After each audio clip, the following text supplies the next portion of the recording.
I haven't seen you since the plague. Yahoo!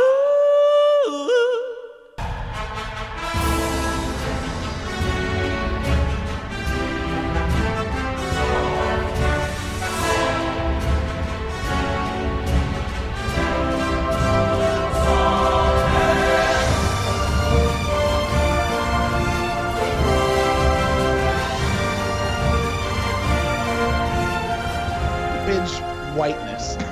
Yeah, it's like the thing about, I'm glad Jace isn't here so we can talk about Nickelback. Like, the thing about Nickelback, their demographic, I feel their primary demographic was perhaps lower income white trash. They never gave off that vibe of being like trailer park folk. They always struck they're all as yacht like rockers. Yes, exactly. Yeah, They're yacht rockers. yeah. And honestly, as their career took its trajectory, they would lean into that more and more, right? Yeah, no, they became yacht rock. Exactly. 100%. They are now just yacht rock. Exactly. But if you go back to their early catalog, they are trying to be hard.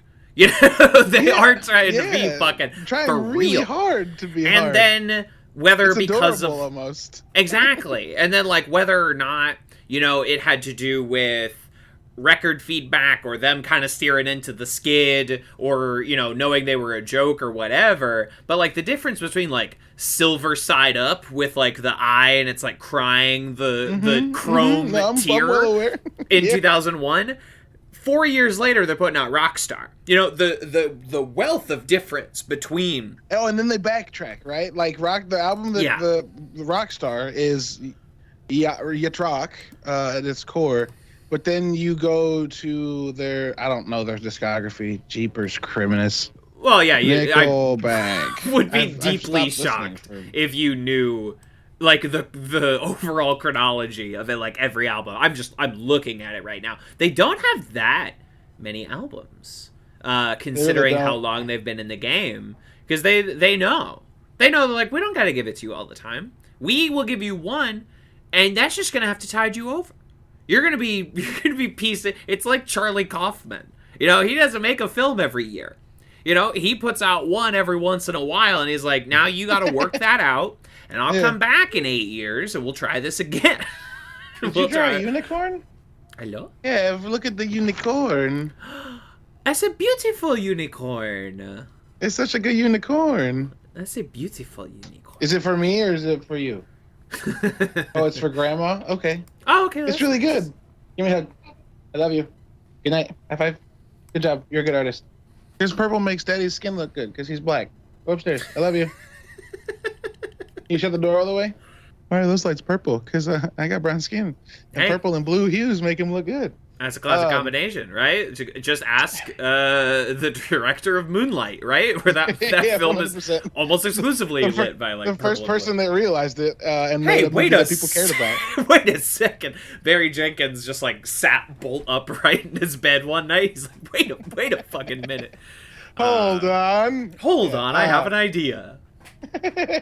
But no, Dark Horse, which came out in 2010. It says 2008 to 2010. How does that make any fucking sense? An album released over a period of years. Oh my god. Maybe the Wikipedia is talking about like the development of the album. Sure. Spotify says 08 as the release year. Okay. So Dark Horse, if you listen to fucking The Long Road and All the Right Reasons, it's just fucking yacht rock.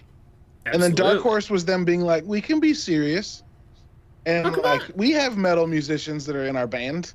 And you're like, yeah, okay, cool. And then I've never listened to anything after that. No, it starts going... Dress and Feed the Machine. Yeah, they put out 3 albums since I graduated high school? That's bullshit. No, do not believe. But they made like a weird pivot later where like they honestly kind of started doing like, you know, that period in time where every band became like a pop top 40 band because that's the only every band in, you know, like the 2010s had to take one road or the other. You either became a top 40 pop rock band or a country band. And you had to choose. Those are the only fucking albums that sold anymore. In the nadir of selling physical CDs or even the online digital of Fall Out CDs. Boy is nestled firmly in this era. When they start talking about dancing like Uma Thurman, and you're like, what does that mean? What are you talking about? Right? And Maroon 5 is moves like Jagger, which from She Will Be Loved to moves like Jagger is you cannot imagine the leap between those two, between it's Diary of inexcusable Jane. if we can be completely honest.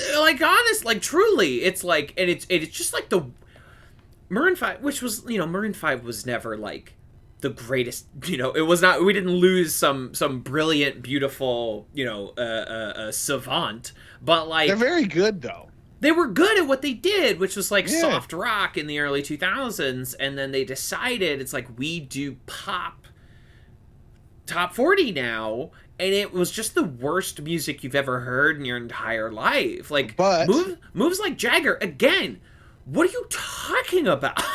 What do you mean? But it worked because they landed a Super Bowl headliner. It was huge. Right? It was a huge fucking band. That awful song was one of the most popular songs in the world for a long time. And then they did the Super Bowl, and everyone's like, "That's what Adam Levine looks like with his shirt off." He has yeah. White conservative America was like, "Yeah, oh no." Excuse me. He looks like the protagonist of him. He looks like the protagonist of Prison Break. It's what are these fucking he's full body tattoos like that. He looks mobster. Like the male version of Jack from Mass Effect. Yes. Mass Effect 2's own Jack, which is covered in fucking sleeve tattoos. And is so covered in tattoos you could have her your character design could be her wearing 3 belts that are kind of a bra. It's a rib cage fucking gun holster. Yeah, minus the gun holster. Right, it was a gun harness. Right, a gun harness that connected, but there were just no guns because she kept her guns on her baggy. And they pants. very conveniently moved the rings on that actual harness from the fixing points where they meet each other.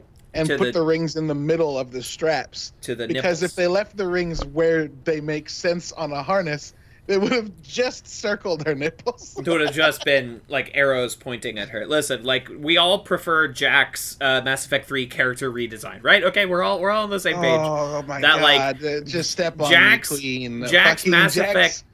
Jack's redesign in 3 is so good. Her ME2. Her alt outfit, where she gets kind of a leather vest, is as soon as I do the loyalty mission, we switch right over to that because there's a little bit oh yeah, this game did come out in 2010. That preposterous fucking belt situation, gun holster situation she's got going on. I'm glad you went with Jack from Mass Effect because I was about to.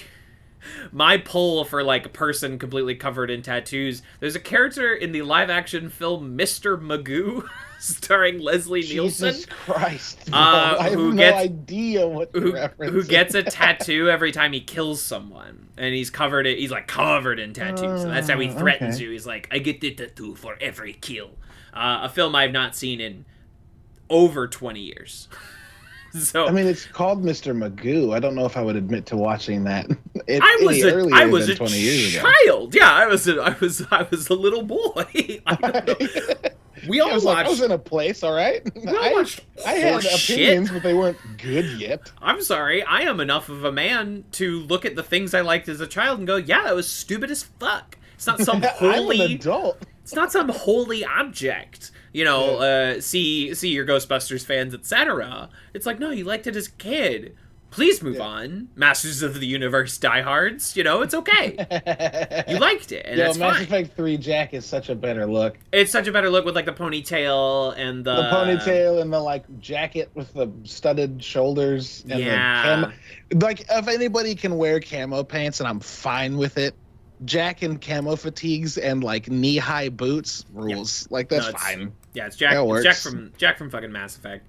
And she was also oddly prescient on the sort of side under lady shaving the sides of her head. You know what I mean? Which is a huge, I guess the Skrillex sort of deal. Well, but remember, this is around the time that Zack Snyder's making his Manic Pixie Dream Girl Wet Dream. Suck a putsch. What? Sucker Punch. Just didn't understand what you said. Why did you say that? Like it was a surprise that I didn't understand. Sucker Punch. Yeah, no, yeah. Sucker Punch was what, 2011 or 12? I want to say like 8, but I'm probably no. 300 was 8, so Sucker Punch was like 10 or 11. You're right. I'm gonna look it up real quick. What's the over under? I'm saying it's 10 or 11. Sucker Punch was 11. Hey, I said 12, so you know you were right there. And I said right, 8, but then I lose. was like, no, 300 came out in 2008. Right. So And then if you Watchmen think was Sucker like Punch is 9. about to come out, Mass Effect 3 comes out in 2010. Mass Effect 3 is 12. Mass Effect 3 is 2012. That's where you got 2012 from. Yeah, that's where I got 12. So yeah, okay.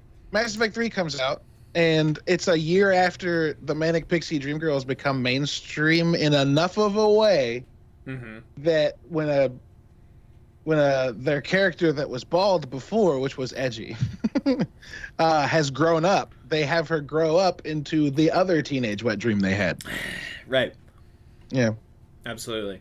I will never forgive the creators of Mass Effect for naming the Turians, because like it's very obviously that they went on a lunch break while trying to come up with it and ate at an Italian place, and then we're like, Centurions.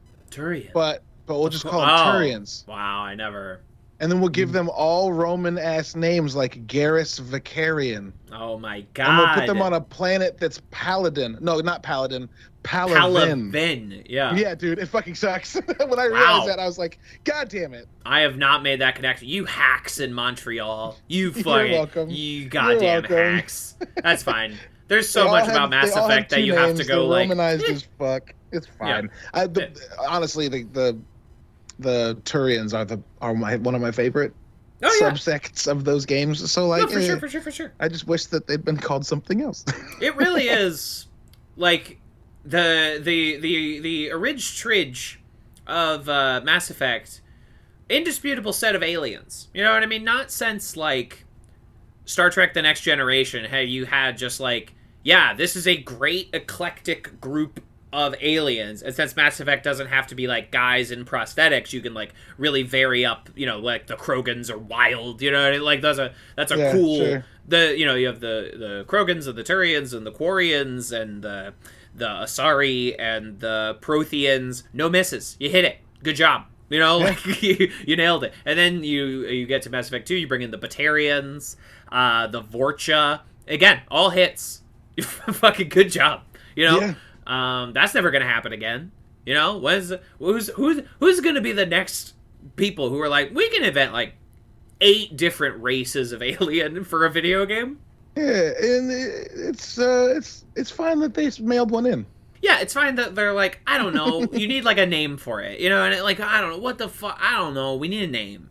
And it's all silly that they like talk English. I'm sure if I read the fucking codex in Mass Effect, they'd be like, everyone is implanted with a chip thing. Sure, whatever, man. Whatever you gotta do. Yeah. I am not bothered that everyone speaks English. Here you go. Sounds Let me just otherwise. further.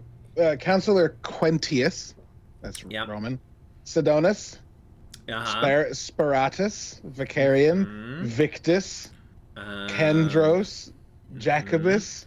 Corvanus. Yeah. Corinthus. Fuck, Arterius. Yeah, Saren Arterius, yeah. Yep. Actus, which is just Arctis without the R. Yep. Yeah. Goddamn. Septimus Goddamn. Oraca. Septimus. That's where did he get that name? Never drew that connection until now, and now it's like unbelievable. It's the end it's of Usual Suspects. Now. I've dropped my coffee mug, you know, because like I saw that like, oh, they were looking at a book of like Roman history on the fucking wall. Dog, yes, their planets, Magna, and Pharos, and Invictus, and Gothus, and killing me Epirus. You're killing me, Montreal. You're fucking killing me. And Carthan, which is Carthaginian minus the J. Oh my god! Wow! Shit, man. Yeah. Shit. You know, I was thinking about this recently because The Expanse is in Media Madness, and there's that one lady with the incredible voice. Sorry, Agdajlu. Thank you. who is a Quarian in Mass Effect 2 and 3. Yes. And again, just like an all-time voice. And I was thinking, and I was like, I love that they truly did not give a shit about Quarian accents, even though it is a very small race of people that live on like a small fleet of ships. Like a small fleet of ships is the entire population of that race. And they're like, no, Adam Baldwin, he talks American. Claudia Black, she talks British accent. Agdajlu, the voice actor for Tally, you have like, you know, your own like Middle Eastern sort of flavor that you're throwing on there. And they just didn't give a fuck. They just did not. They just, and I'm not saying that in a way that's like, fuck those guys for not caring. It's like, yeah, whatever, man. Yeah, they're all space guys and they're in crazy suits. They don't all need to have one accent, you know? Yeah. It's okay. How much have we put up with in fantasy and sci-fi and history that it's like everyone has an English accent? I'm like, why? Why does everyone have an English accent? Why? We're okay with that. But like anything else is weird. No, so I'm all for it. I say go. Can you imagine the level of busy work that the fucking translator software would have to do to give every individual person that spoke to you a different sounding voice and accent? No, fuck that. This is me campaigning for a game, an RPG, in which you interact with several different alien races and many notable characters, and they are all voice acted by the same fucking person. Same person. There's something there. Which kind of has this sort of emblem of madness. I like the very rare occasions where that happens, like in movies and things like that. Are you at all familiar with Anomalisa, produced by Dan Harmon? It is a claymation film directed by the aforementioned Charlie Kaufman, where we have our protagonist played by David Thewlis. And everyone in the entire movie looks exactly the same, and they are all voiced by the same actor, Tom Noonan, who you might know as like Francis Dollarhide in Manhunter. A bunch of stuff, kind of like an interesting looking guy. And then there's one character that he encounters in the movie that has like her own face and voice, played by Jennifer Jason Leigh, and it's like really effective at like utilizing it. And that's such like a unique tool to throw in there. Worth a watch at any point. I find it existentially fucking terrifying. That is scarier to me than any movie with like a knife. Is like everyone in the world looks and sounds like this one guy. Everyone. That's terrifying. That's terrifying, especially if you think about it in terms of like the failing faculties of the human brain as it gets older. That like if this is all a simulation that you're creating, then like as you age, that your computer is able to create less and less convincing simulations. So one day you wake up and just everyone sounds and kind of looks the same, and you're like, oh no. Oh no! Oh fuck! Fuck it, dude. Your processing powers it just becomes noise. Yeah, this is a very good short film that you should make. I will just put my name in the like thanks section. Yeah, you'll get the dang special thanks. I'll put it right next to our other great script idea, Crooks and Nannies. Hell yeah! Still worth banging out a 90 pager and trying to sell that to fucking Paramount Plus or something. You know, that's set it at Christmas. You know, done, game over. Yeah. And we can say we're on the same network as the Halo show. Exactly. Or Infinite, starring Mark Wahlberg, or the Jackass films. Right. And this is, of course, Advanced Media Studies, a podcast where we aim to talk about every piece of pop culture ever created, 1 week at a time. Welcome back to our Mythic PodQuest as we journey through Apple TV Plus's Mythic Quest. I am one of your hosts, TV's Kevin Lanigan, but you might also know me as the game developer behind Corpse Pile. Hell yeah. I'm the third host, but today the second host, the daddy host, the host with the mostest kids. And you might know me as a big, stupid bitch. And I might just know that. It's one of my favorite fucking... I don't know why. It's just the way Ian delivers it He's just toxic masculinity, my ass. You big stupid bitch. Big stupid bitch. Yeah, That's absolutely. Great. Absolutely. Absolutely. So let's touch in on Media Madness. Now, by the time this episode comes out, a week from our recording it will be grossly out of date. But let's, it's like a fossil record, Yeah. It's like we're doing it for the Grand Archive. We're doing it for posterity, Exactly. If you listen to, you listen to every podcast the day it comes out? You never go back to the back catalog? I am a back catalog liver, which I wish I could do catalog. In games, but I just buy a new one and move on. Yeah, it's fucked up. You're like, damn, I'm in the middle of this game, and I am allowed to. And then Elden Ring. Yeah, I was about to say Elden Ring unlocks in 3 hours. From our recording. There's a countdown on the main screen of my PS4 telling me when Elden Ring will unlock on my PS4. And it's exciting times. So let's touch in. We get to talk about essentially the entire quarterfinals because we're recording this kind of late in the week. So exciting times. First match of the quarterfinals. Do you have a sheet that you're looking at? I have. Or do you just remember? I have the poll results bookmarked on twitter.com. That's smart. All right. And there is also the challenge bracket that I could send you if you want to follow along. So that's all right. Just illustrate them to me. Let me know. Yeah, and I'll, great. We can, yeah. So first match of the quarterfinals, The Hitchhiker's Guide to the Galaxy versus House of X and Powers of 10, 47 votes cast. Hitchhikers walks away with this one 57.4%. I did try to rally X Twitter. Did not work. That dog don't hunt. That did not go. That dog don't hunt. Damn. That dog don't hunt. Which is fine. I love Hitchhikers. Later. Yeah, exactly. I will have a fan base, much to my fucking surprise. I know. I was like, what? Out loud. Yeah. I was like, what the fuck happened? It was my one day, in the office at work, and I just, look at a Twitter notification on my phone that says, what the fuck? I was so confused. We'll get there, everybody. Just we'll follow get there. along. We'll get That's there. Fine. Next match, books versus video games. Classic foes. This one, the Broken Earth trilogy versus Psychonauts. Broken Earth kind of easily walked away with this one. Not 56.3% of the vote. Which, what that tells me, honestly, we don't have a lot of gamers in our audience. Yeah, it also kind of tells me that we have people that might just be more interested in talking about something that has been talked about more.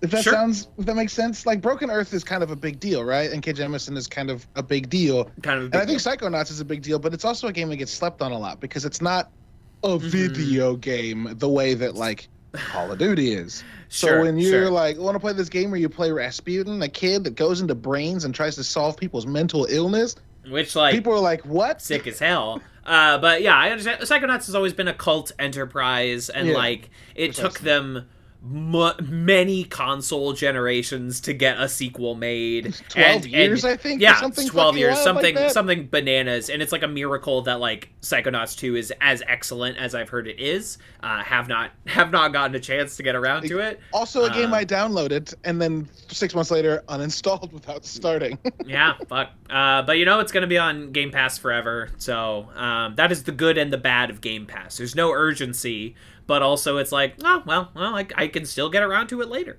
Yeah, the nice thing is that there's no urgency when it's owned by Nintendo. Fuck me, right. Xbox. But Nintendo. When it's not owned by Xbox, the bad thing is that it's very easy to miss when things go away. You're like, yep. Yeah, I'll get to that. And then you go to start it, and it's like, do you own this? And I'm like, what? Whoops. I did. Uh-oh. No, not anymore. Hate that feeling very much, which is why my crotchety old ass still sticks so closely to ownership of media, because I hate it. It is what it is. I don't hold it against people that want to own their stuff. I just don't. And that's perfectly fine. I do not, for all the multitude of reasons, I don't, regret anyone that doesn't collect physical media or, have a huge, online stock of things that they own, right, on various platforms. Oh, the number of games that I own on my Xbox is... It's fucked up. frightening. Yeah, it's fucked up. Yeah, it's frightening. We all have that, but like because it's digital and it's like hidden in your library. Oh, not everyone. Have you that. do. You have that. Folks who don't know already, I'm a game journalist. I've been writing about games for a decade, so there are things you must forgive me for. Like, let me.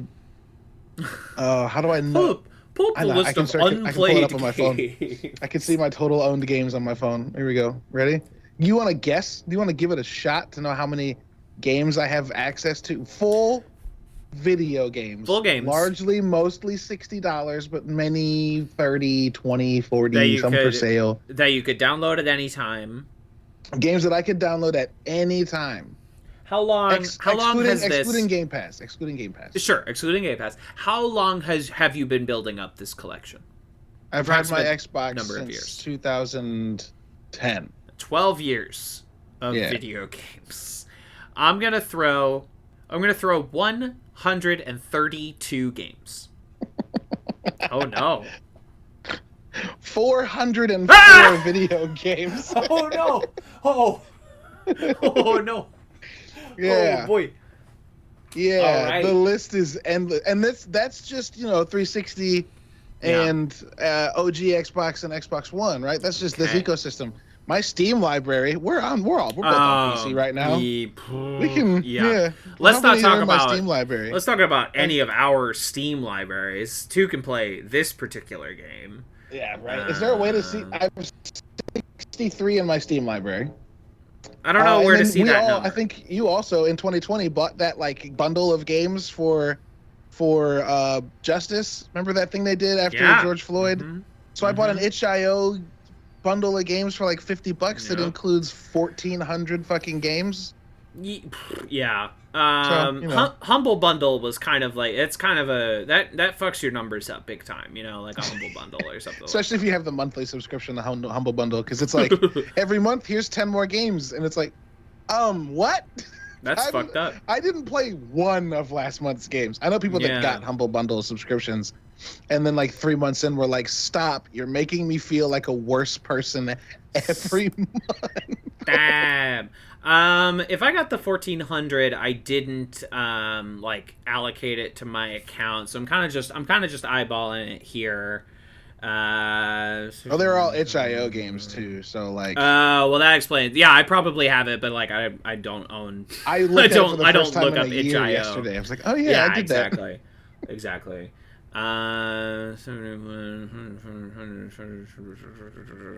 Yeah, so it's we're looking at over 150 games in my own particular Steam library. So yeah.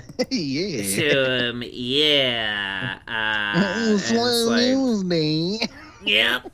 And it's like, oh, what? I just kind of played the same few games over and over again. Interesting. Bold strategy, Cotton. Let's see if it pays off. See how that plays out. I have how many unplayed games, and yet I have put 46.9 hours into Wildermyth. Interesting. Bold strategy, Cotton. Are you on the procedural campaigns now? Even you're not even playing the not even stuff? No, those 5-chapter pre-written story campaigns take a long time. Like they just physically take a long time, especially if you like knock out all the infestations on the game map and things like that. Yeah, if you're thorough, it adds. So I am 12 I hours. am late in the 4th. No, late in the 3rd pre-written story campaign. There are 5 total. And there is now 1 pre-written legacy character campaign. So anyway, Wildermyth not running out of content anytime soon. Wildermyth, good bang for your fucking buck. That's a game that just fucking grabbed me, and I was like, this is so much of what I like about video games happening in front of me right now. Great game, check it out, Wildermyth. Only available on PC currently, but yes. Sorry, Broken Earth though. Broken Earth took on Psychonauts. Yeah, Broken Earth won pretty handily. Dominates. So it's interesting, and I did not do anything to sway that. Those were both my choices. Right, and I didn't pick a horse in that race. You know what I mean? Not that my picking a horse is any guarantee of its victory, as we have seen over and over again. But just ask me. Yeah, just ask you. And everything I've picked has been massacred. Yeah. Well, sometimes you got to get in there and you got to like campaign a little bit. You got to drum up. Yeah, that's true. I tried. I understand with Low. you were busy. Yeah, just no. Just no. Low, you were fighting. You were fucking Sisyphus on Low. It was just it does not have any. It's got no cachet right now. Exactly. Yeah. Like people. I think comics fans are aware of Rick Remender, but Low is like the 10th most popular Rick Remender comic. Like you just didn't have. Sure. No, that's you had to lose in valid. battle, and you tried, and it was not your fault that it did not go. Now, next, the battle are by far our most voted on campaign to date. 145 votes cast for What We Do in the Shadows versus Crazy Ex-Girlfriend. Shadows was dominating this. Shadows was winning 64%. Shadows was winning so handily. I was like, for fuck the yeah, I won one. Entire duration. And then I did get that crisp, sweet RT from Donalyn Champlin, a main cast member on Crazy Ex-Girlfriend, and the tide done did shift. So that is the power. It went from like 45 holds. votes to 150. So, when you're fucking around with Donalyn Champlin, who played Pirelli on Broadway, you can't fuck with it. That's her power. That's her strength. Which is a surprise. Because Crazy Ex-Girlfriend was losing so solidly, and I think again that show, much like Psychonauts, that show has its fans, but is very much a niche property. Sure. Whereas What We Do in the Shadows is, I feel, a bona fide hit for a cable television comedy show. And I would have loved to talk about What We Do in the Shadows, but I got competitive. What can I say? But what can I say? I gave in to my inner instincts. I wanted to win. And I was pulling clips of Crazy Ex-Girlfriend. It was not affecting full musical numbers. It was not affecting anything until the Donalyn Champlin retweet, and that is the power. And our final matchup, which is still in motion as of now, though by the time you're listening to this, is long since elapsed. One of our most voted on competitions, and still our closest as of right now, with 13 hours left to go. 109 votes cast. John Wick versus The Expanse. Daddy Host, when I tell you that John Wick is ahead by one singular vote, what does that mean to you? That's one vote. Do you want me to bump up this matchup again, or would you rather I leave it sit and hope that no one notices?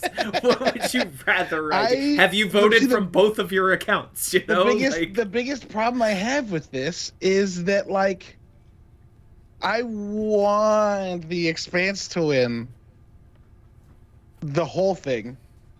I want John Wick to win. I can't win per se in this specific situation. Could win because doomed. John Wick was your pick. You would personally share that victory. Yeah. Now in The Expanse, you would get to watch The Expanse and talk about The Expanse. But John Wick was your date to the party and your last your only entrant remaining in this competition. Yeah. You should refresh the results. I did. It says 109. Twitter takes some time to update sometimes. I voted with my Nerdy Bits account because I'm a dirty dish rag, and now it's tied again. That is perfect. You motherfucker! Why would you do that? Why would you do that? Who wins in this? We don't have plans for a tiebreaker. What happens? How long does this go? Here? How many more hours? 13 more hours. I'm gonna tweet every cast member of The Expanse. Oh, you want you're back in with one account. With one account. In the other account, I'm gonna tweet. I can't tweet Keanu Reeves, right? Like, can't tweet Keanu Reeves. Who the fuck? Does Chad Stahelski have like a Twitter account? I mean, yeah. Does Lawrence Fishburne have a Twitter that he uses? You know what I mean? Yeah. Let me see. Chad Stahelski. Let's see. Yeah, he's got a Twitter account. Is that actually him? 46 followers. Yeah, I saw that as well. Yeah, that is not the actual Chad Stahelski. Has never tweeted. Not one time. Doesn't even have an account that's like operated by his management team. Still not refreshing. Yeah. Oh well, I'll trust you that you did that. You nasty man. Yeah, I tried so hard. I understand. I mean, you're more likely, and you know, Matt from Community, since The Expanse was his pick, he's been going hard today. He really has. Like he's been drumming it up. I don't know what happens in a tie. We'll find out, I guess, if that ends up happening. I guess. Does it go to another vote with less time on the clock? I was wondering if it's like a sudden death, like you have 1 hour kind of situation, at which point Matt from Community is going to jump on that like fucking, like a steak that you throw to the guard dogs when you're doing a heist. You know, he's going to rig that. Yeah. So that could be, do we flip a coin? I don't know. What happens? I guess we'll find out. We'll figure it out. It's going to have to happen eventually. I guess so. If we do this enough times. Something will happen. Why would you do that? Because some people like to watch the little bed. Watch a little bit. Ain't I a stinker? Hey. Did I do that? Did I do that? Did I do that? Oh, no. Perfect. Oh, I made a mistake. I've made a terrible mistake. I told your family I'd protect you, and I haven't. He kills in those, 6 minutes of Dark Knight Rises. Kills. It's Michael fucking Caine. I understand. Of course he does. He's been bad in films before. No, he has. He was in the Oliver Twist movie I watched. Exactly. I talked about. He's been bad. It's poopy no good. He always shows up for Chris. Yeah. That's why Chris keeps asking him to show up. Goddamn right. And how many? I mean, I don't mean to be morbid. How many more do we have in him, really? Good Lord, I'm sorry. But he's bringing it to the end, is what I'm saying. I hope Nolan Michael is his last Caine one. cast as the atom bomb in Oppenheimer. Yeah, I was wondering. I was like, is he in Oppenheimer? I don't know. You know? I saw the first picture of our boy Cillian Murphy. Yeah, baby. It's good. It's real good. Looks good. Again, Chris can hit. I watched Dunkirk for the first time a couple weeks ago. Solid flick. Good job, Chris. Good job, team.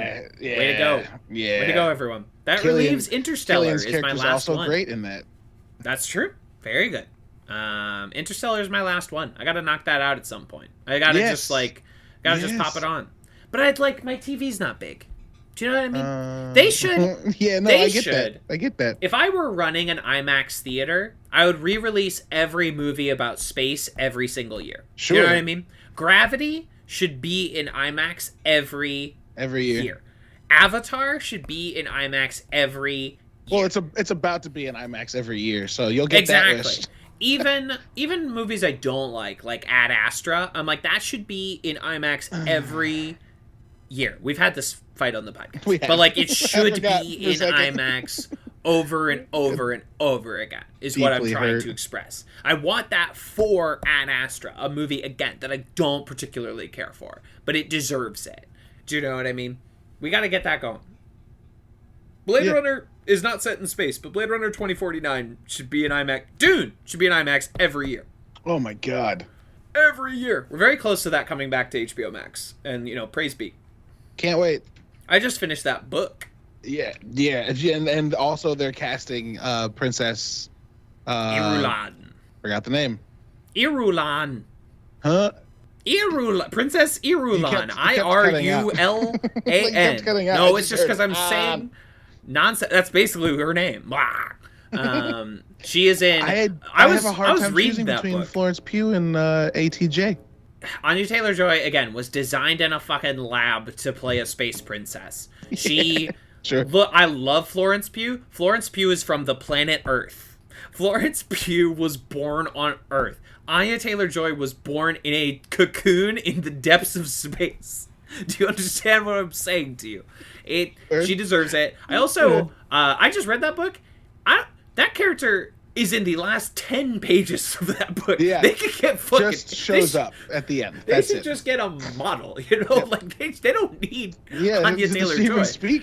A couple lines. I'm sure they will, mess with that. Also, the second half of Dune... Denny Villeneuve, good luck adapting the second half of Dune. I walked out of that theater with a couple people who'd not read it, and they were like, that was really good. And I was like, yeah. And they're like, it was kind of weird. And I was like, you haven't even seen the second half. Yeah, just wait. Just wait until there's a 4-year-old who talks like an adult. Like, what? I was like, yeah. Just wait until Paul has a sister who's like 4 years old and has to talk like an adult. What are they gonna do? Denny, what are you gonna do? Your movie ends with a knife fight between Batista and Timothy Chalamet. What are you gonna do? You expect me to believe that Timmy can take up Dave the Animal Batista? It's gonna be wild. It's gonna be something magical. It's gonna be something. Can't wait. Yeah. Dune Part 2, 2023. Why didn't they film those both at the same time?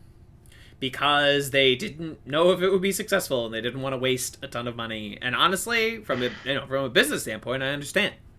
And we got lucky that it made money, so we get another one. Yeah, Americans don't like sci-fi. We've had this conversation many times. The fact that Dune was good enough that they greenlit the sequel within the first week of release. Exactly. We got as lucky as we could have gotten. You know? Movies like Dune don't make money. So, like, we did it. Good job, team. Like, just wait a little bit. That's all we gotta do. Not like there's not a ton of movies coming out. Yeah, it's not. It'll be fine. Yeah. I'm going to see Batman tomorrow. Oh, boy. We've had as many Batmen in our lifetime as presidents of the United States of America. You ever think about that? Really? Keaton, Kilmer, Clooney, Bale, Affleck, and now Pattinson. And that's not even including the animated ones, you know? And then in yours and my lifetime, what do you got? You got Clinton, Bush, Obama, Trump, Biden. So, yeah. One more. And if Pattinson is one more Batman than president. One more Batman than president. That's all I'm saying. Huh. Maybe there's something to the fact that rich, entitled white assholes who take their rage out on brown or less disfranchised people don't stick around very long. Ooh. Yeah, Batman really just churns through actor. Yeah. I don't know what it is. Yeah, I don't imagine it could be possible. DC's, we don't have to get into this deeply, but I think DC's got a hysterically bad concept on planning. Because we had Chris Evans and Robert Downey Jr. in the MCU for a decade, and there was no question about it.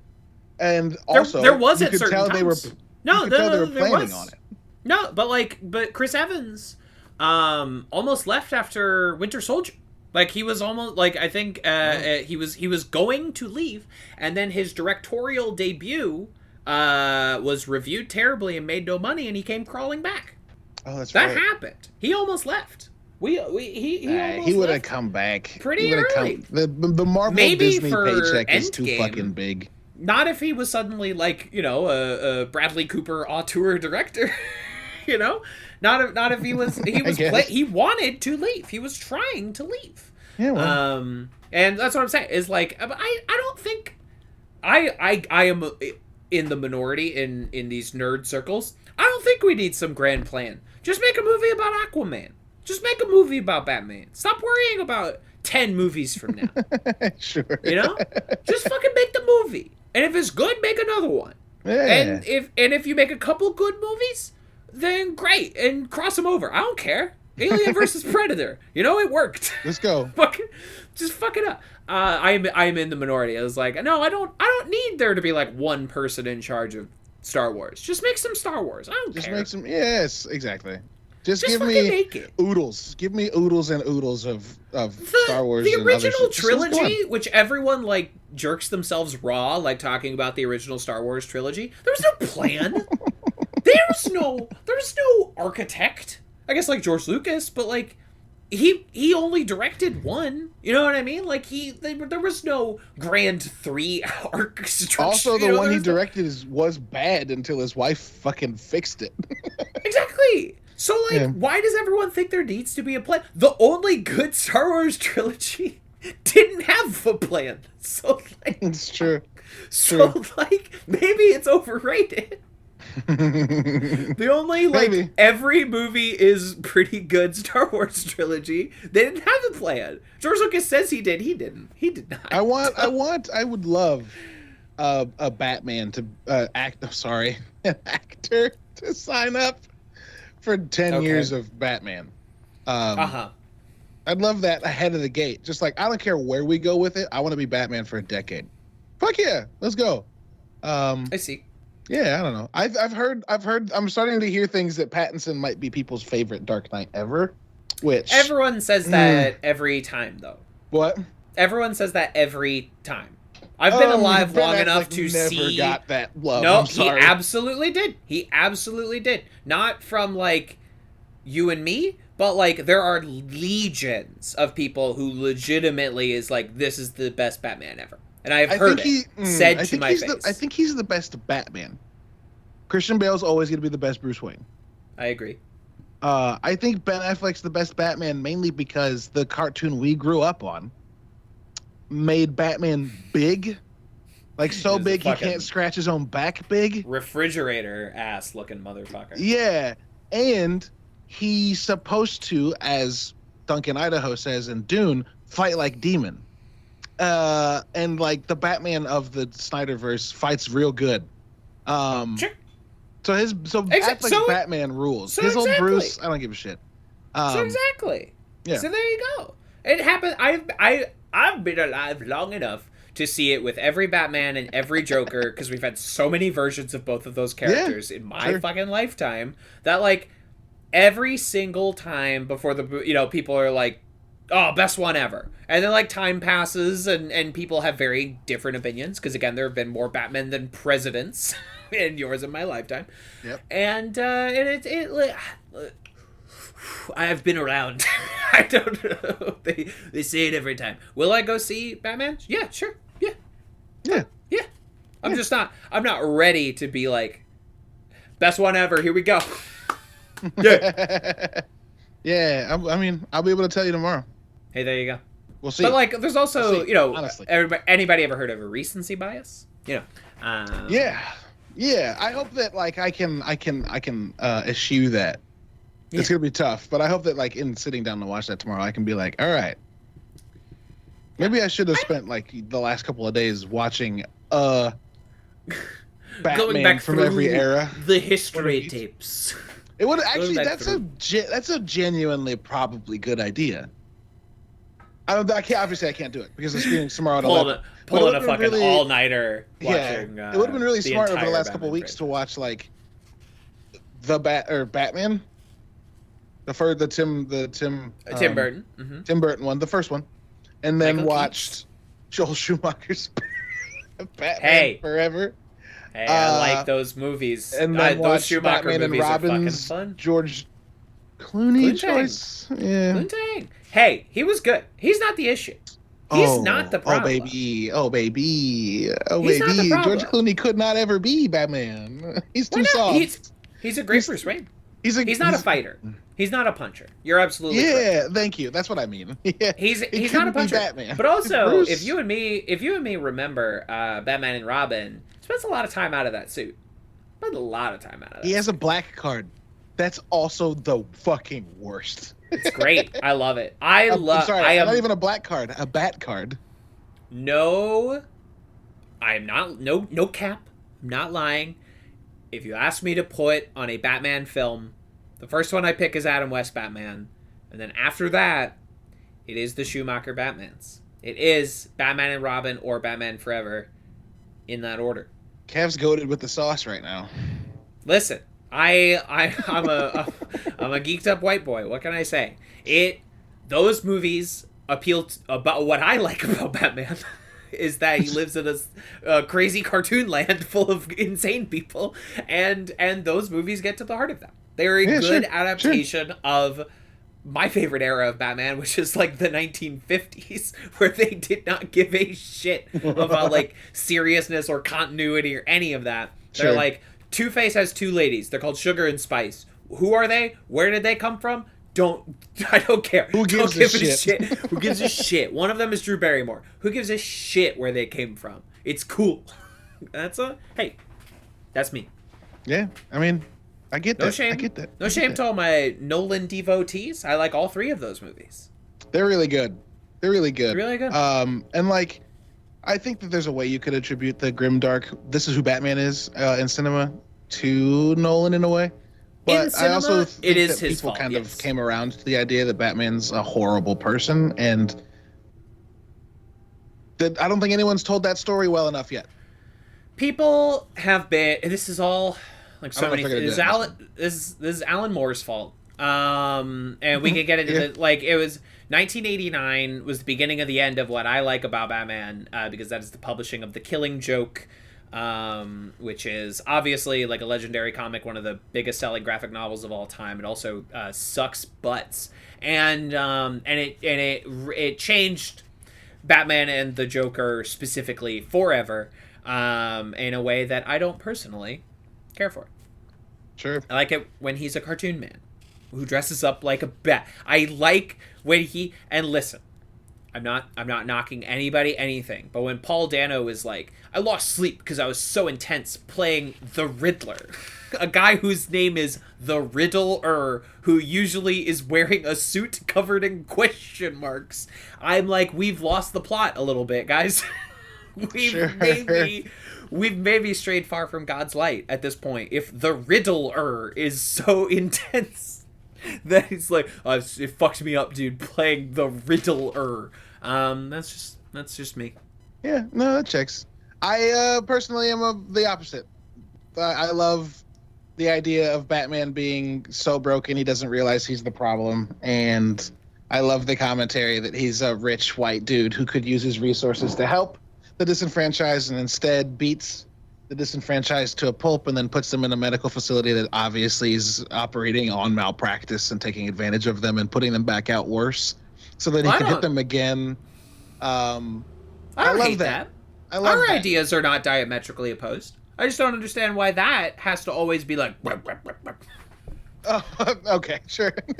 I don't hate themes. I just like, lighten up a little bit, guys. He's wearing little plastic ears on his head.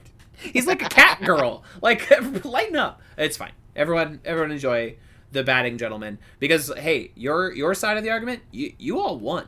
This battle is over. I've lost. Yeah, there's no debate right now. We're living in this world. So there's no debate. We're in your specific flavor world, and good for you. Yeah. Enjoy. Yeah. Speaking of me winning something, let's get back to our brackets. Let's get back. Well, the brackets are done. Yeah, so that's right. The still ongoing with the John Wick bracket, and we'll have to see how that shakes out. We'll let you know next time on Advanced Media Studies. Let me check if there's any. Now it's 110. Now it's updated. It's 50-50. You goddamn son of a bitch. You jag. Yeah, I'll take it. That's fine. Yeah, whatever. And we'll rock and roll. But let's talk about a little Mythic Quest. Hell yeah! Let's talk about Mythic Quest. We just got one on the docket because this is kind of a crazy mixed up episode, Caleb. This is a crazy mixed up episode. Fucking love Dark Quiet Death. Oh, it's a brilliant episode. We'll talk about how it's weird in a second. Let's summarize. Season 1, Episode 5, A Dark Quiet Death. Directed by Rob McElhaney. Written by Katie McElhaney. In this episode, none of the principal cast members of Mythic Quest appear until the mid-credits sequence. Because we are journeying back to the 90s, where we follow a game designer named who we will call Doc, as he meets his goth GF Beans, and they design a sort of creepy horror game, and we follow them over the trajectory of both their relationship and the life of that game franchise as it becomes increasingly corporatized and commoditized, and it ultimately tears their relationship apart. It is now, I guess, a prerequisite of television seasons that it's like, okay, one episode this season, it's going to be different than all the other episodes. You know what I mean? That happens so much nowadays, which I'm not against. Yeah, sure. I want to, honestly, like many things, we can kind of blame this on Damon Lindelof. Lost, I think, really popularized this, and then obviously he would carry that over into The Leftovers, into Watchmen, and it's his fault, and I love him, that beautiful man. But this is such a, and I love this episode. It's such a bizarre episode to come halfway through the first season of what has up until this point been a very broad comedy. Because this episode is like a 30-minute drama. It's not like, the characters are kind of funny, but it's not a comedy in the traditional sense. It really is like a straightforward drama, something they will take in the second season. They will take that idea and they will catapult it even further and even sadder and even less funny. Wild to have this episode come along. Yeah, it's wild. I love this. So you're watching the show, and as we've just described, it's what are we trying to tell in this first season? Where are we going? What's the goal, right?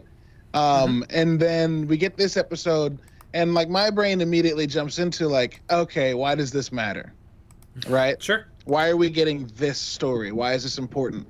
And like again, it's gonna be a thing I say the entire time. You won't find out in the context of this episode, right? You have to wait until like the end of the season to find out like, that was good, but like, why did we watch that? Yeah, right. So you've got all of these maybe possible hints, right, to things, and like being a person that I've said this before, I say it every episode probably, like having written about games for a long time, watching this process shortened, truncated for an episode to illustrate like how a surprisingly number of studios meet their like demise in a way was like, oh damn, they've got to be talking about this, they've got to be showing us this because they're prepping us for something else, right? And then you kind of start to see wheels come off next episode in ways that will continue to play out. But I just fucking love this episode because it's so good at doing the thing where it's here's an entire story that you care about in 40 minutes, 35 minutes. It rules. It fucking rules. Great. John Turturro is in The Batman, directed by Matt Reeves. John Turturro? Never mind, I'm excited now. Fucking hype. Let's go. Let's fucking go. Kev's like, actually. John Turturro. I don't like that they changed the Riddler's given Christian name to Edward Nashton instead of Edward Nigma. Those cowards. Never. Sorry. I mean, maybe he goes by Edward Nigma and changes his last name. He better. If he does not. Never mind. I'll stop. Also, who gives a fuck about Origins, Kev? But it's his name. Don't be ashamed. Don't try to serious it up so much that you are like taking your character whose name is Edward Nigma and changing his name because it's not serious enough. Anyway, At least I didn't call him Edward Norton. Antivirus. The first time I was panning over that, I was like, did I say Edward Norton? Oh, Edward Nashton. I was like, dude, fuck yeah. If he was not played by Edward Norton, if Paul Dano was cast as Edward Norton, that's a picture I would see. That's Knives genius. Out I'll watch the fuck out of that. Edward Norton, yeah. Yeah. I'm sorry. I completely interrupted you. But this is a great episode about... obviously it is about like the games industry and the commodification of the games industry, but you can take this story and abstract it to any artistic medium, to any form of artistic collaboration, and it will resonate emotionally even if the details are slightly different, right? You could see this just as easily being a partnership between comedy writers or television writers. Musician. I mean, a classic like creative differences story, right? Musicians. You could see that happening so easily. The emotional resonance. It's like, did you see Don't Think Twice? The Mike Birbiglia film starring Gillian Jacobs. No. No. Keegan-Michael Key, Kate Micucci, Chris Gethard. It's about an improv team in New York. And anyone's mileage may vary about how much they specifically identify with that group, but it is a great portrait of creative partnership and creative differences and dealing with like other people's success when you yourself are not succeeding. It's like it's emotionally fucking profound, whether or not you identify with improv comedy, right? Gotcha. Is same principle translates over here is what I'm trying to say, and it really, like, this is a devastating devastating fucking episode. And directed beautifully by Rob McElhaney. It's great. The shot in the fucking like the offices that are under construction, and like they're beneath the scaffolding and they're holding hands and the camera's like going back, and we just have this huge wall of like plastic that exists above them. Is like, it's really like, it's profound and it's interesting and it's beautiful. There's a lot of work that they do with faces in this episode too, like a lot of funny things that exist in the TV and film on screen. A lot of the funny things that we get.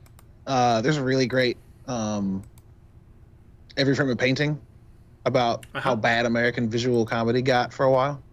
Oh yeah, the Edgar Wright video, right? Yeah. It just becomes like, it feels like improv sometimes, and it just does like camera one, camera two, camera one, camera two. Or not even camera one, camera two, because they'll be on the phone making jokes. So it's just like different settings, cutting back and forth, whatever. It's obviously the camera is set up in such a way to not paint a beautiful picture, but to get in the way of the improvised comedy as little as possible. Exactly. Right? And what that great video goes on to then illustrate is like, and Edgar Wright comes in with like, oh, he's actually planned shots and his movies look good and they're dynamic and they cut between pre-written, interesting, good jokes that tell character. It's not just like planting a camera and letting two actors improvise, which is fine now and again, but for so long it was all what American film comedy was. Was just like the whole Hangover era, like through that run of 3 films. The Apatow era of comedy, really. Like your 40-year-old virgins and your knocked ups and your etc. Yeah, precisely. Zack and Mary's, like all that shit. 100%. It all feels the same. Anyway, the beginning, first 4 episodes of the show are great. I think they don't fall into that trap, I don't think. But also, they're pretty good at emphasizing like a person coming to a realization or thinking something or going a place after a conversation by showing how their faces move and allowing the actors to like embody that emotional progression. Mm-hmm. And this episode, because it's such a far cry from the funny of the last 4, and it's like focusing on drama. You see that several times in this several times in this episode, and every time on this rewatch at least I was like, oh damn, they left this camera on this person's face for like 10 seconds and let you really figure out what the fuck they were thinking. They're not editing it to shit, right? They're letting the actors and the performance shine through, and it enhances the story, and at times enhances the comedy, what comedy there is in this episode. And on my first blush with this series, I was like, this is a good episode. I am very perplexed by it. And now, in hindsight, in retrospect, I'm like, no, this is at the right point in Poppy's arc, specifically for us to see this, so that then, I mean, spoilers for anyone who's watching this for the first time, it's gonna come back later in a small and interesting way. That at least the emotion, it comes at the right emotional point for us to be seeing this story, and then later it can be used in a big way. I maybe would have bumped it like an episode or 2 later, just to like really let us get used to MQ before we subvert it. But that is personal order of edit taste. It's not a deal breaker any it's not wrong. It's just you would have done it a little differently, which like makes total sense. It's totally fine. Man, I like got the most raspy in my throat right now. Fucking I see scars. Anyway, there's a couple of moments specifically, like when at the very end of the episode when they run into each other again, and you watch Beans just kind of figure out how she's gonna reapproach her ex husband, and she kind of like falters and fucks with her hair because she's nervous, and her face goes from like a smile to like to back to like it's fucking great. It's fucking great. Kristen Milioti, folks. Kristen Milioti who plays Beans in this episode. You might also know her from Palm Springs, which was a great movie from 2020. You might know her from, as the mother on How I Met Your Mother. If she survived that, she's one of the very few. I didn't know that moment of recognition. Amazing. She was the mother, and to come in the 9th season of that television show as the titular mother after all this, and like that season is fucking hot garbage, but she really shines in it. So she bad. Really sings. It's a bad season. I get why people don't like the finale, but it's like, what were you expecting after that season? You thought it was gonna be good? You thought they were gonna stick that landing? And I understand the writers were kind of in a tough spot because they thought they were ending it at 8, and then CBS was like, psych, one more, and they're like, we kind of shot the end. I guess it takes place in 2 days. Yeah. Whatever. And she really shines. She manages to walk out of that relatively unscathed, which is that is an accomplishment, truly. That she can walk out of that situation and have as robust of a career as she has had. She started on the HBO Max show last year. She's killing. She goes. And she's a great actor. She's mostly known for comedy, but she really brings the pathos, those little unspoken moments. You can read everything into her face, and she kills in this episode. Absolutely kills. And you know who else kills? Fucking Jake Johnson, who I don't know if any of us thought he had this in him. I can't watch anything with him in it and not just fucking hear Spider-Man, and I fucking love it. Favorite Spider-Man, Jake Johnson. Can't watch anything with him in it and hear him talk and not just think of Spider-Man. It's great. I'm a little more used to him because like I watched 5 seasons of New Girl, like a Safety Not Guaranteed, shit like that. So he's a little more worn on me at this point. And I've always known he was fucking hysterical, right? He's so funny on Mythic Quest or in, 21 Jump Street or like anywhere he pops up. He's fucking He's the great. Best. He's charming obviously a hilarious Spider-Man, but I didn't know he had this depth and range to it. This to me is like as profound as like when we started putting Adam Sandler in dramatic roles and we were like, oh, he's good. Oh wait, what? Yeah, 100%. Oh, he's good. Punch Drunk Love. He's like really good. Oh, actually, or Jim Carrey Truman Show or whatever, like any of those, like, oh, you had this in you? Yeah. Amazing. Okay. Still the only thing I've really seen from him that is playing at this level, but I guess Spider-Man, he does have to do a lot of like, hey kid, he has to do a lot of those. Yeah, you know what I mean? Also, he's in a couple episodes of Easy, which was that really excellent, in my opinion. I don't know if anybody else liked it. I liked it. Easy. I've never heard of this. It's a show on Netflix. He's in 2 episodes 3 years apart. Yes. Yeah. So Easy's a show about like people all across Chicago who are trying to figure out how to be in fucking relationships. Joe Swanberg. I should have known Joe Swanberg was behind this. What is Joe Swanberg also behind? He does these very, very low budget it's hard to describe them. Okay, yeah, sure. but he also does these like drinking buddies and Happy Christmas, these like zero budget, improvised but not in a funny way kind of dramedies about just like human life and human relationships. I should have known you were behind the unmasking Joe Swanberg. Easy rules. Okay. You should watch it. And so it's 3 seasons, I think, total. And they're like 8 25 episodes. No, not even. Yeah. Yeah, it rules. It rules. It's a bunch of people. They're not like telling a broad story, right? Mm-hmm. So it like moves between like one episode about this couple and one episode about this person who's trying to deal with like this thing, and one episode about these brothers who hate their jobs and want to do something different and are also dealing with like starting families. The cast is great. It's got Zazie Beetz. It's got James Mark Franco. Maron, Kate Micucci, Dave Franco, 4 episodes across 3 years. Fucking Aya Cash. I love her. Mark Maron is in it. Yeah. Okay. Interesting. It's very good.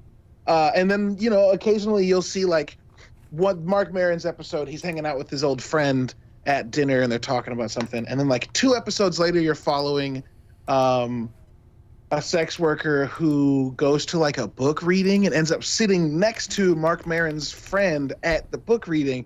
And then they end up talking. But it's not like Mark Maron's the center of the episode he's in. And then you see this sex worker and she's the center of the episode she's in.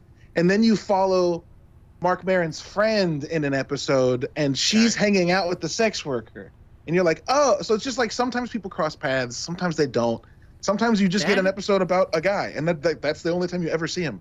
Like the second or third episode's about infidelity in a relationship and you never see those people again. Mark Maron is another guy where you're like, when did he become a like dedicated dramatic character actor? Sure. But like he's at that point, or like Ray Romano had a same thing where you're like, I guess I like Ray Romano dramatic actor now, I guess. I guess that's what I do. You know, between like The Big Sick and The Irishman and shit. Like I guess I like Ray Romano. Fucking Mark Maron is like, you know, Glow was obviously a big turning point, but then he's like, yeah, I'll be in Joker and Kill, you know, I'll be in fucking Spencer Confidential. I'll be, you know, like, he is in Spencer Confidential. What the fuck happened? Did you like here? Spencer Confidential? I didn't. I didn't. I saw like him. Why do I feel like you're trying really hard not to say you kind of enjoyed it? I did not even kind of see it. You know what I mean? Okay, like I did not, you just kind of zoomed through it. I did not. Yeah, I think it was like on in the background. It was noise one day. Do you know what I mean? Like I watched a movie and then it auto played as I was like cleaning. And I was like, oh, well, all right. That went on for a while. No offense to the cast and crew of Spencer Confidential. Mark Maron's playing Lex Luthor in DC Super Pets animated DC show. No, it's a film. I'm in love with it. Theatrical feature film. DC Super Pets. He's doing 2 animations. He's got a good voice. And the other one's got fucking Awkwafina, Sam Rockwell, and fucking Zazie Beetz and Craig Robinson in it. What the fuck? And Richard Ayoade from. Oh, the Bad Guys. I saw a trailer for Bad Guys yesterday at the theater, at the multiplex. That's all right. It looks fine. Hey, if you got kids, they'll probably enjoy it. There's like, you know what I mean? Guess what? I like all animated movies. No, it's what I'm getting at is like, there's way worse shit your kids could try and drag you to. Do you know what I mean? Yeah. When I'm like grading Bad Guys, do you know what I'm like? When it's Bad Guys or Paw Patrol, Bad Guys. Yeah, please. 100% of the time, please. Give it to me. Exactly. See, you get it. Because you have to watch all that stuff, you know? Many times. Often more times than I would like. Exactly. And it makes you, I think, a better judge of what is a good children's film. Do you know what I mean? Sure, yeah. Because you've seen the bad ones. I've seen many, and I've seen many bad. You've seen the horse shit, so you can be like, no, y'all.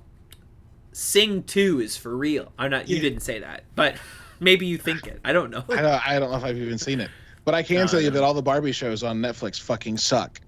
Oh, I'm shocked. This is my shocked face. Yeah, but the music in some of them is actually better than it should be. Not bad. You know, whatever. We're getting that live action Barbie movie this year, and I'm not gonna say like I'm gonna watch it because it's fucking Ryan Gosling and Margot Robbie, directed by Greta Gerwig, co-written by Greta Gerwig and Noah Baumbach. And I'm like, I guess I'm seeing the Barbie movie.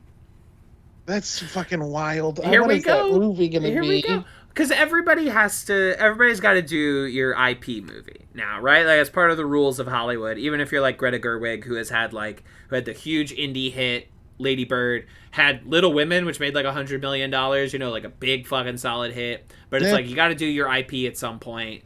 And she's better suited to Barbie than Star Wars. So sure. All right, fine. Do Barbie. Fine. Sure. I trust Greta at this point. Let's go. Yep. I'm fascinated by the fact that we're getting a Barbie movie, and it sounds good. My brain Ryan doesn't know how to deal with that. Yeah, I don't know, man. I mean, like, you know, it's no sweat off my back if it isn't. I just, if it isn't good, I'm not like putting all my chips on Barbie. Yeah, you're not gonna be. Your outlook on life isn't gonna be impacted by its. Fuck, man, I was really hoping for this one. Fuck, man. Oh, Kate McKinnon is in this? They're starting to add the supporting cast of Barbie. Because for a while it was just Margot and Ryan, but you got Kate McKinnon, you got America Ferrera, you got Simu Liu, Shang-Chi. So they're blowing this one out. They're expanding. Why is this movie gonna be fucking awesome? Yeah, because you got Greta. Margot Robbie produces interesting things. Do you know what I mean? Yeah. A doll living in Barbie Land is expelled for not being perfect enough and sets off on an adventure in the real world. A live-action feature film based on the popular line of Barbie toys. So we're looking at kind of an Enchanted situation here. Yeah, I'm gonna like this, I think. Enchanted, good movie. Yeah. All right. Sounds good. All right.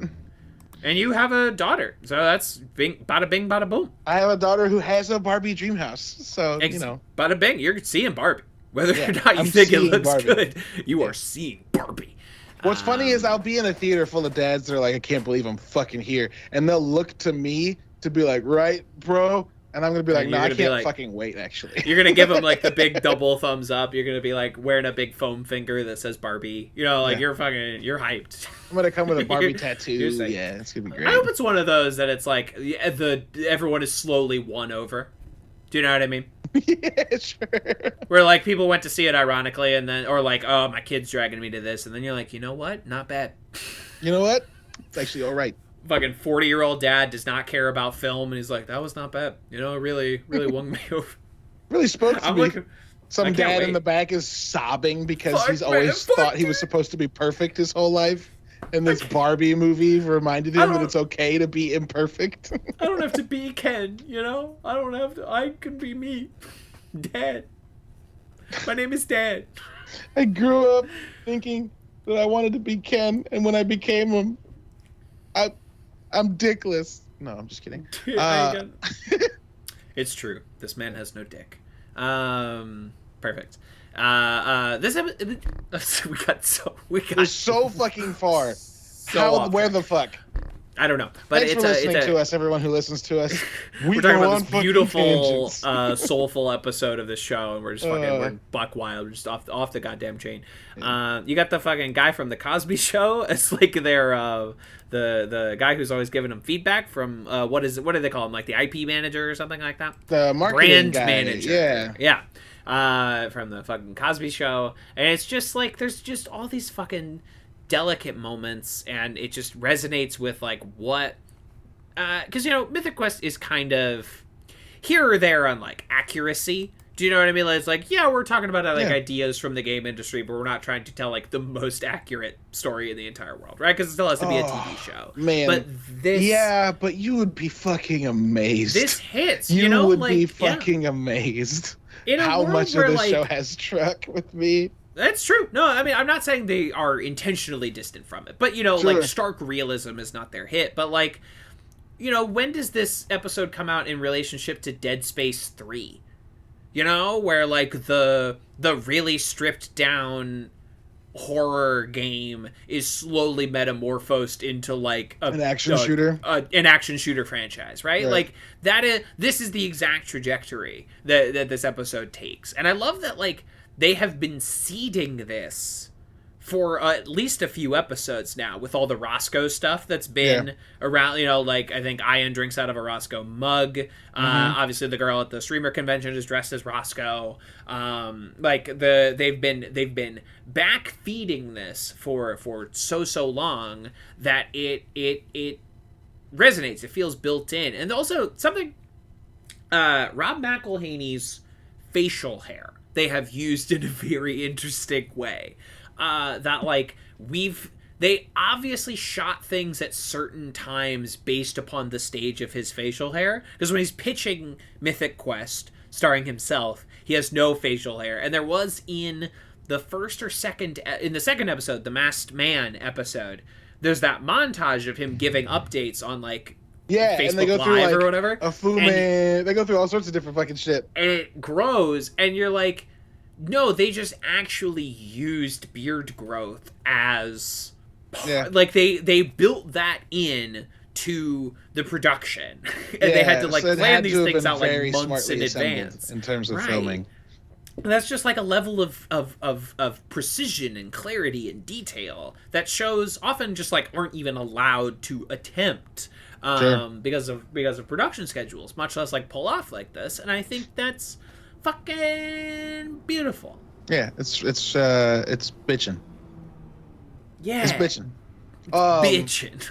Also, I love that they'll back hint at this episode immediately in the next episode, but then several times throughout the first season. I don't remember in the second season, but like the next episode, 100% the new tester's wearing a Dark Quiet Death T-shirt, and you're like, hey, I just saw that on a poster. Hey, wait a minute. Yeah, the new tester is going to be played by Craig Mazin, the fucking showrunner of Chernobyl. What? The other tester is the guy who's running the Last of Us television show, Caleb.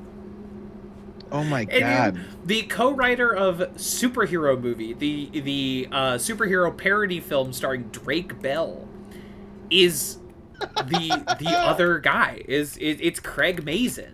Amazing. I just want to know. Oh god. I want to know how that happened. Because I don't think he's a writer on the show, so like, what went down there? What's the story? They all fucking know each other, so like, they can't be too far, but like, also, it's wild to me when you find out who knows who, because like, you'd think the comedy folks know the comedy folks, but then no, you get this, right? Fucking... Oh, God. I'm sorry. Okay, I've been hit by a fucking lightning bolt. I think I might have been hit by the same one. Go on. The Borderlands film? A feature film based on the popular video game set in the abandoned fictional planet of Pandora, apparently coming out this year in post-production, starring Kate Blanchett, directed by Eli Roth, with Kevin Hart and Jack Black. What is happening? You've never heard of this? What is going on? Dude, Kate Blanchett's playing Lilith. What the Siren. Jamie Lee Curtis is playing Tannis. Stop. Yeah, I can only get so erect. Yeah. Which one's Tannis? Edgar Ramirez is playing Atlantis. I love him. Stephen Boyer's in it. Also, Jack Black's playing Claptrap. Sure. Yeah, no, of course. Kevin Hart's playing Big Muscly Roland, which is gonna be strange. Is this a live action feature film? This is live action, my dude. Caleb, what's going on? I don't know, but I can't wait. Benjamin Byron Davis is in it too, and I can't remember why his name is important to me. He's Dutch. He plays Dutch Vanderland in Red Dead Redemption 2. Hey, I gotta play him. That guy. Hey, good character, good performance. Yeah, it rules. This movie is gonna be fucking wild. It's written by Craig Mazin, right? Yeah, exactly. That's what. Also, how the fuck did the guy who wrote Hangover 2 write Chernobyl? Here's a fucking filmography for you. Y'all ready for this? First film credit: Rocket Man, the Harlan Williams comedy. Then Scary Movie 3, Scary Movie 4, Superhero Movie, Hangover Part 2, Identity Thief, the Melissa McCarthy vehicle, Hangover Part 3, Huntsman Winter's War, the sequel to The Huntsman. Then it gets fucking wild. manages to convince HBO to, and I assume during all of this he's also like doing script doctor work. A lot of screenwriters, like, they don't always get credit. He's going in, he's fixing up scripts. Carrie Fisher famously did that. Just like famous punch up guy will go in and fix your script, and manages to convince HBO to give him, hey, 5 episodes, Chernobyl. That's like his passion project. He's just pushing and pushing and pushing, pushes that through. And then it's off to the fucking races, because then he's doing The Last of Us. He's doing, apparently, Pirates of the Caribbean. We'll see. He's doing Cowboy Ninja Viking, which is the Patton Oswalt comic book. And he writes 1 episode of Mythic Quest, but not until the second season after he's been playing this character forever. And in that episode, he plays a different character. He's the only actor double cast on Mythic Quest. It's amazing. It's amazing. Wild. Craig Mazin. Anyway, he's about to become a main cast member on Mythic Quest. That's the kind of... I want that career, actually. Yeah. If I could pick a career, that's what I want. One that's like, you know what, you want to do this? I'll show up for a couple episodes here. I'll write this. I'll do this show. That would be sort of my ideal career, honestly, truly. It's like, oh, you're a character actor sometimes. Then you go write a script. Then you go the fucking Peter Bogdanovich, where it's like, all right, I'm gonna direct a couple of classic films, marry Sybil Shepherd. I'm gonna go be a recurring character on The Sopranos for 4 years. I'm gonna be best friends with Orson Welles. I'm gonna direct another couple classic films, just like real quick. Just like that's honestly, that is the ideal. Yeah, that's the life. That's the dream.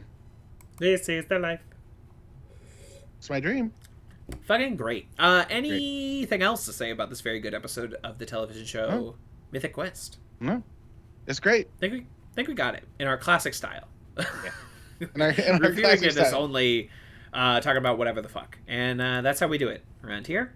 And do you like it? Do you enjoy this? Is this good for you? This is who we are now. This is what we do. This is what we do. This is who we are. Do you hate this? Do you hate doing this? We went to 2 different community references, but community references all the same, because that's where our wool was dyed. You know, we know where our bread was buttered. Yeah. We know you're all here because we used to be a community podcast. And thanks for hanging out. Man. Gotta love it. Gotta love it. What are we going to talk about next? You vote. You tell me. You tell me what we're talking about. Yeah. Fucking The Expanse. It's gotta be The Expanse. Please. That's what you're pushing. It is. So you're pushing. We'll see. Pushing P. We'll fucking see. I don't even know what that means. No idea. I turned 30 Percocet? and all of my give a shit is gone. Perks? For a minute, I was like, I'm going to keep up. I'm going to be the dad that knows what his kids are saying. And then I turned 30. My daughter didn't even turn 5. And I went, you're done. Actually, fuck it. I don't know any words anymore. No. What are they? What are any of the words? Lean. What is it? Let me live update. Vote tally. 112 votes. Still tied. Who's the assholes? I love it so much. You are. You are. No, 2 more people voted, my friend. 2 more people voted since me. And 1 voted for each.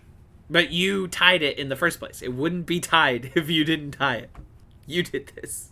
I mean, you're allowed to do whatever you want. It's your vote. It's a democracy. You should get the fuck over it. This is not a democracy. It's a cheertatorship. All right. Bring it on. That works. Bring it on with Kirsten Dunst. Oh my god, is that an actual line? Yeah, cheertatorship. Oh my god. Caleb, good film. I don't know if I needed to know that. Yeah, I love that movie. Caleb, but good film. Eliza Dushku. Bring it on.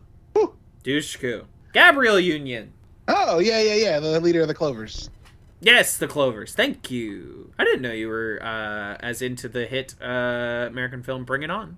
That's weird. Next year on from the director of Ant-Man, Bring It On, and next year on for the bracket, we're gonna do the Bring It On franchise. All 6 films. Please God, in no. the frame.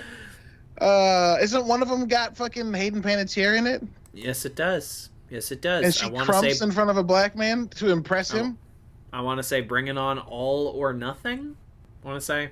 All right, Bring I don't want to say. On franchise. No, we're doing that. Yeah. Bring It On film series on Wikipedia. If any audience members want to get out now, I I understand. I get it. So in the year of our Lord 2000, popular. 2000, the dawn of a new millennium, a post-Matrix world. Bring It On. Then Bring It On again. And it's one of those film series where it's like we're not keeping any of the original actors or characters, right? It is a in name only film series, which is fine. I think we should do more of that. Then Bring It On All or Nothing. Then it becomes a machine. We go from 2004, 2006, 2007, Bring It On In It to Win It. Which one is Hayden Panettiere in, though? That's what our sleuths... she is in Bring It On All or Nothing. Okay. Was I right about that? What did I say she was in? You said that, I think. Okay, great. spent a lot of time in Walmart DVD sections. You know what I mean? Sure. That's it. Bring It On In It to Win It. 07. 09. Bring It On. Fight to the Finish. Then takes 8 years off this franchise. Then Bring It On. Holy. Okay. 2017 brings us Bring It On Worldwide Cheer Smack. Good God. What? And I believe the title technically is hashtag Worldwide Cheer Smack. Or worldwide hashtag Cheer Smack. I felt like I was having a stroke. It's what was happening. I feel like whoever titled this had a stroke the entire time they wrote it. I was like, this can't be the title. I really had to slow it down. And then allegedly, Caleb, this year, we are getting another Bring It On film. Bring It On Cheer or Die. I mean, I guess. And when you ask me if we should get another Bring It On film, do you know what I say? Yes, of course. Bring It On. Yeah.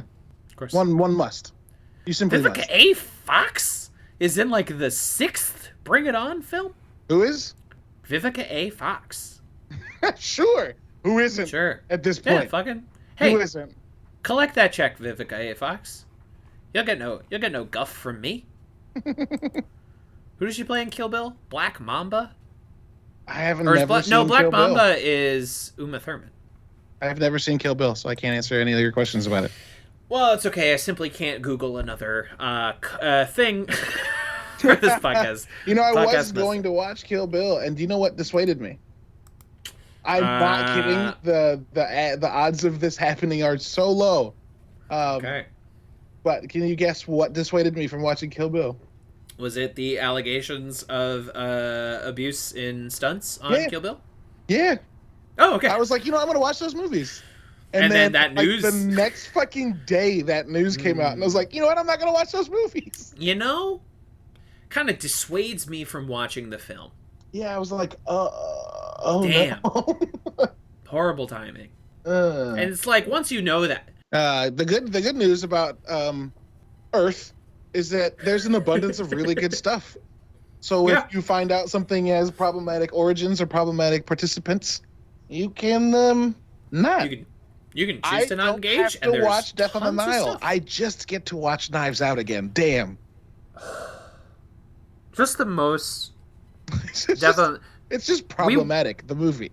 we will end this podcast at some point, but Death on the Nile, you could almost not intentionally conjure a more problematic group of actors to be in your movie. Like, it's like someone said, who's we should only hire the most talked about actors, which honestly 20 years ago gets you completely different results. That's true. Because now that list is people that you don't want most of the time. Yeah, what if we adapted the sound oof into a movie, right? Like what if Hercule Poirot, Gal Gadot, Armie what if the Hammer, Price is Right, you lost sound was a theme? Armie Hammer, Letitia Wright, Russell Brand. I mean, Gal Gadot, Gal Gadot, of course. I mean, my God, Kenneth. I mean, Jesus.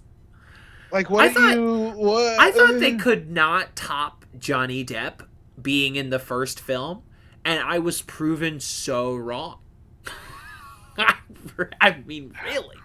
I almost, out of desperation, saw Death on the Nile. I looked at the options for what I could see, and I was like, oh, Marry Me, well, that hasn't really gotten decent reviews. Death on the Nile, didn't like the first one, and look at that cast. Uncharted, no thanks. So I saw the Channing Tatum dog movie. Did you cry? It's good. Yeah, it's Channing Tatum. It's a well-made... Channing Tatum's auteur era, starring and co-directed by Channing Tatum. And, you know every beat of it from, once you are introduced to the premise, but solidly executed, well done, really well shot. All right. Good job, Channing. Good job. Good job, It's fucking Channing Tatum. I I But knew it's not that like I he's was. never I knew been that in I was like, crap. oh shit, maybe he's good. The moment I saw, oh shit, Daniel John Stewart. Craig, him, Adam Driver, Oh, Logan Lucky. Logan Lucky. I wanted to say A Run Logan Run for some reason. a great Logan Lucky film. fucking ruled. I hit play A on it because I was like, it's great Soderbergh, film. it's a heist movie. He is Done. good at those, so He I'll is watch good it. at those. He's And now made 4 really good heist movies, yeah, right? I haven't watched No Sudden Moves yet. I want to. Oh, that one's really good. I wasn't even listing that, but it is good. It is That's him. fucking That's him solid. too, right? It is him, and he just dropped a new one on HBO Max, Kimmy, with Zoe Kravitz from The Batman. Solid. Yeah. Solid thriller. All right. My man Steven will fucking... what I love about Soderbergh... We He's will good on at this podcast at some attention. point. What I love about Soderbergh is he will just do the fucking thing. Yeah. And he's not concerned as like, oh, I must make my masterpiece, or oh, I must set up, another film. He's like, I'll do 2 movies a year for HBO Max, and they'll be good. Yeah. Yeah. and they'll be great. And they'll be good. Yeah. So I'll make deal. good shit for fun because that's what I do. I'll make good shit on an iPhone. Right. You know? Sure. I make good shit on an iPhone. On an That's iPhone. so valid. I'll make High Flying Bird, starring Zazie Beetz, on an iPhone. I'll fucking do it. And it'll be good, and you'll watch it. He had an app for a minute that was Did all he? about like weird and interesting stories. I'm gonna look up Steven Soderbergh app because I downloaded it Yeah. and never Yeah. looked at it. I didn't know about that. Mosaic. Mosaic. Yeah, he had an app that was it was in like an interactive series that Okay. was based that let you like it was fucking weird. The idea was like, all right, I'm All right, Steven. with it. 2017. His latest project is a monumental effort. Sorry, I can't fucking read today. Designed to keep you glued to your phone. Cool. That obviously didn't happen. The app contains a 7+ hour mini-series about a mysterious death, but because viewers have some agency over what order they watch it in and which characters' stories they follow, each scene and the point at which it should be introduced had to be meticulously planned so that no detail was revealed too late or too soon. The script for it is more than 500 pages long and was written after most of the story was laid out using all of those note cards. Soderbergh and his team worked on it for years. Mosaic, which is available today on iOS devices. Yeah. The fuck are you saying to me? Dog. Yeah. Steven?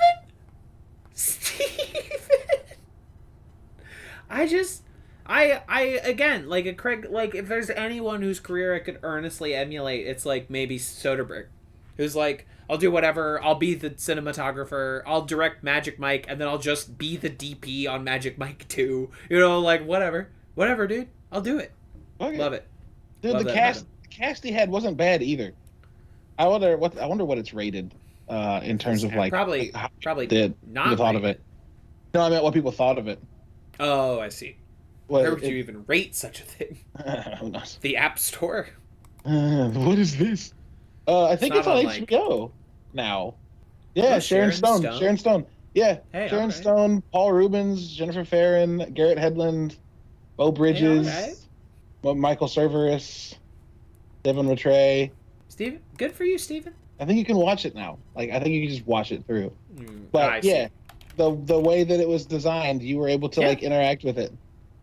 There it is. When you type in Mosaic to HBO Max, you get 2 results. One is, assumedly, this Steven Soderbergh project, and one is something called Stan Lee Presents Mosaic. And it appears to be some sort of cartoon. Huh. Yeah, I downloaded this app with wicked intention to watch it, and I never fucking did. Oops. And then that didn't happen. Going down, Stan Lee Presents Mosaic. Rising star, and she's caught between an electrical storm. I'm sorry. Maggie Nelson is a student at the High School of Dramatic Arts and a rising star of the New York stage. But when she is caught between an electrical storm and a rune stone, Maggie discovers that she has the ability to shapeshift. Okay. Recommended. Stan Lee Presents The Condor. Tony Valdez is a champion skateboarder, but when Tony's legs are destroyed in a beating, he uses experimental technology to walk again, now known as the Condor. Tony must reconcile a crime-fighting conscience with his rage for vengeance. You can watch these on HBO Max right now. All right, let's go. Let's go. Who wants to watch dumb Stan. superhero shit? Who wants to watch Stan Lee's non-Marvel superhero efforts? Yeah. Hey, apparently, Sean Penn is on his bullshit filming a documentary in Ukraine. Right now. Yeah, right now. He was there before. He didn't just fly over. He was there. Yeah, one of the first comments on this was like, he's gonna bring down Putin like he brought down El Chapo. Please don't. But whatever. It's wild. Whatever. Sean Penn, can't really stand by him as a guy. He was very good in Licorice Pizza. That's my review of Sean Penn. Is he good in Milk? I've seen Milk. No, he is good in Milk. I have not seen that movie. I was Mystic quoting River. The late and great. What? Mystic River. No. And I'm just listing Sean Penn films.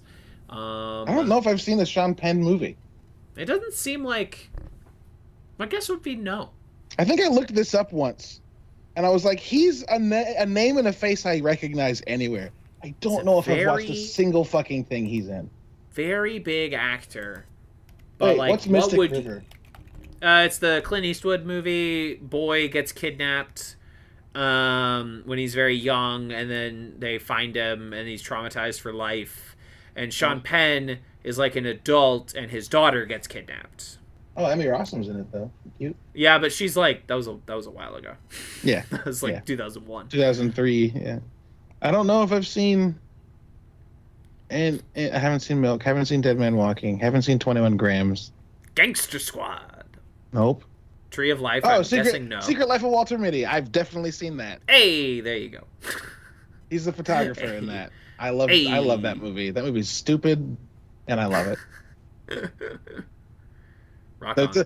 Honestly, the score of that movie is what rules. That's the reason. Sure. Who did the score? It's all licensed music. I didn't mean the score. The soundtrack. The soundtrack. The soundtrack. Okay. Yeah. Sick. Sick. Cool. Oh, he's in the Falcon and the Snowman, which is the prequel to Falcon and Winter Soldier. Sorry. That was a joke, right? No, I can't tell fucking anymore. Serious. I can't fucking tell sometimes. I was maybe Kevin Feige said the Falcon and the Snowman. I don't know. That does sound like it would be a prequel, doesn't it? Exactly. It's a good joke on your part. You fooled me. All right, we gotta fucking end this podcast. Any plugs? We didn't even do the second episode, Kev. There's only one episode this time. I said it. Oh, okay. Well, I watched 2 episodes. Well, you're boned up for next week. Yeah, I am. Anyway, do I have any plugs? No, not really. Okay. No, the episode I did with Fauzi Mesmer, the vice president of editorial at Ubisoft, is up. I will be recording the second week of March. Nice. Oh shit, the first week of March. So when this episode comes out, I will likely be recording an episode with video game composer John Everest, who did the score for BattleTech, and also Disintegration, and also Solitaire Conspiracy. And then I'm currently talking to some people from an organization called Bright Gambit that's about supporting small, underprivileged developers, helping them get their startup money with in grant form, not in loan form, which is very cool. Yeah. Outside of that, Nerdy Bitch show every Friday, an episode that comes out, and the interview was on Bounty Board, right? That's correct. The interview show is Bounty Board. Okay. And the regular video game pop culture podcast is the Nerdy Bit Show. And also, my buddy and I, who used to be on the Nerdy Bit Show with us, we started an MCU podcast called The MC Dudes. And it's a video podcast, so that'll be on YouTube and TikTok and all that good shit. And of course, we'll have an audio version as well. Rock on. Rock and roll. I'm making You'll a lot of shit. Never run out of content. Hell yeah. Ew. For MC Dudes, you will never run out of content. No, never ever. fantastic. For me, on this podcast feed, previous to this episode, you have heard the first episode of Waiting for Laura, which is my podcast where I'm going through Twin Peaks for the first time. That first episode was free. Next one will cost you. Patreon.com/TVsKevin. So you can hear all of that at whatever speed we can put those episodes out. I am not promising anything currently, but we are working on it. Trust me. Yeah. Do it when you can. You don't owe nobody nothing. We're doing that. We're doing this. I'm filming shit, but if you know about filming shit, you know it takes just a very long time for any of that to ever be done. So if you want me to do it faster, patreon.com/TVsKevin. We'll be back next week with 2 episodes of Mythic Quest, one of which Daddy Host has already watched. It's all right. That is where your quote came from, and that does make sense to me now. And now we're paying off that bit from an hour and 20 minutes ago. I was hoping you wouldn't bring it up, but yeah, the joke I made makes no sense until next week. It's fine. It's all right. That's okay. I'm a dad. My jokes don't make sense most of the time. That's a teaser. That's a preview. Everyone check that out. You gotta come back for the punch. Yeah. And we haven't said this for a long time, but leave us those ratings and those reviews on your Spotify, on your Apple Podcasts, anywhere, wherever you're listening to this. There's a way to give feedback in a positive way to this show, and if you are enjoying it, it's very easy to do. Just go boop, and give us that nice review. And if you leave us something funny or interesting, I'll read it. I'll read it on the show, whatever you want to say. As long as it's not, horrible. I will read it. As long as you're not a huge piece of shit. As long as you're not a bigot, at which point, why are you here? Yeah, how did you get this far? How did you get this far? A bigot? If you just showed up, you can leave. You're listening to a podcast, this podcast, about that show, and you're a bigot? What happened? Explain. How did we get here? Explain it in a 5-star review on Apple Podcasts. Explain how that happened. And I will respond to it. I will respond to it in a 5-star review on Apple Podcasts. And anyway, until next time, enjoy your dark, quiet death. Perfect. That was a threat. And your corpse pile. My corpse pile. Hey, you want to come back to my place to see my corpse pile?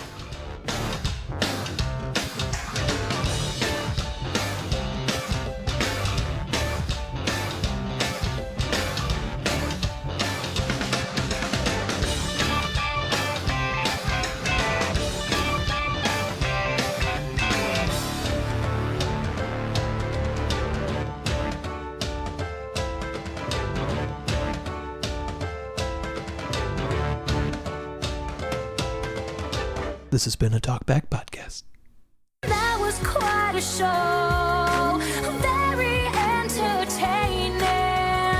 Please tell your friends about this show. Boopy doopy doop boop sex. Larry, I'm on DuckTales.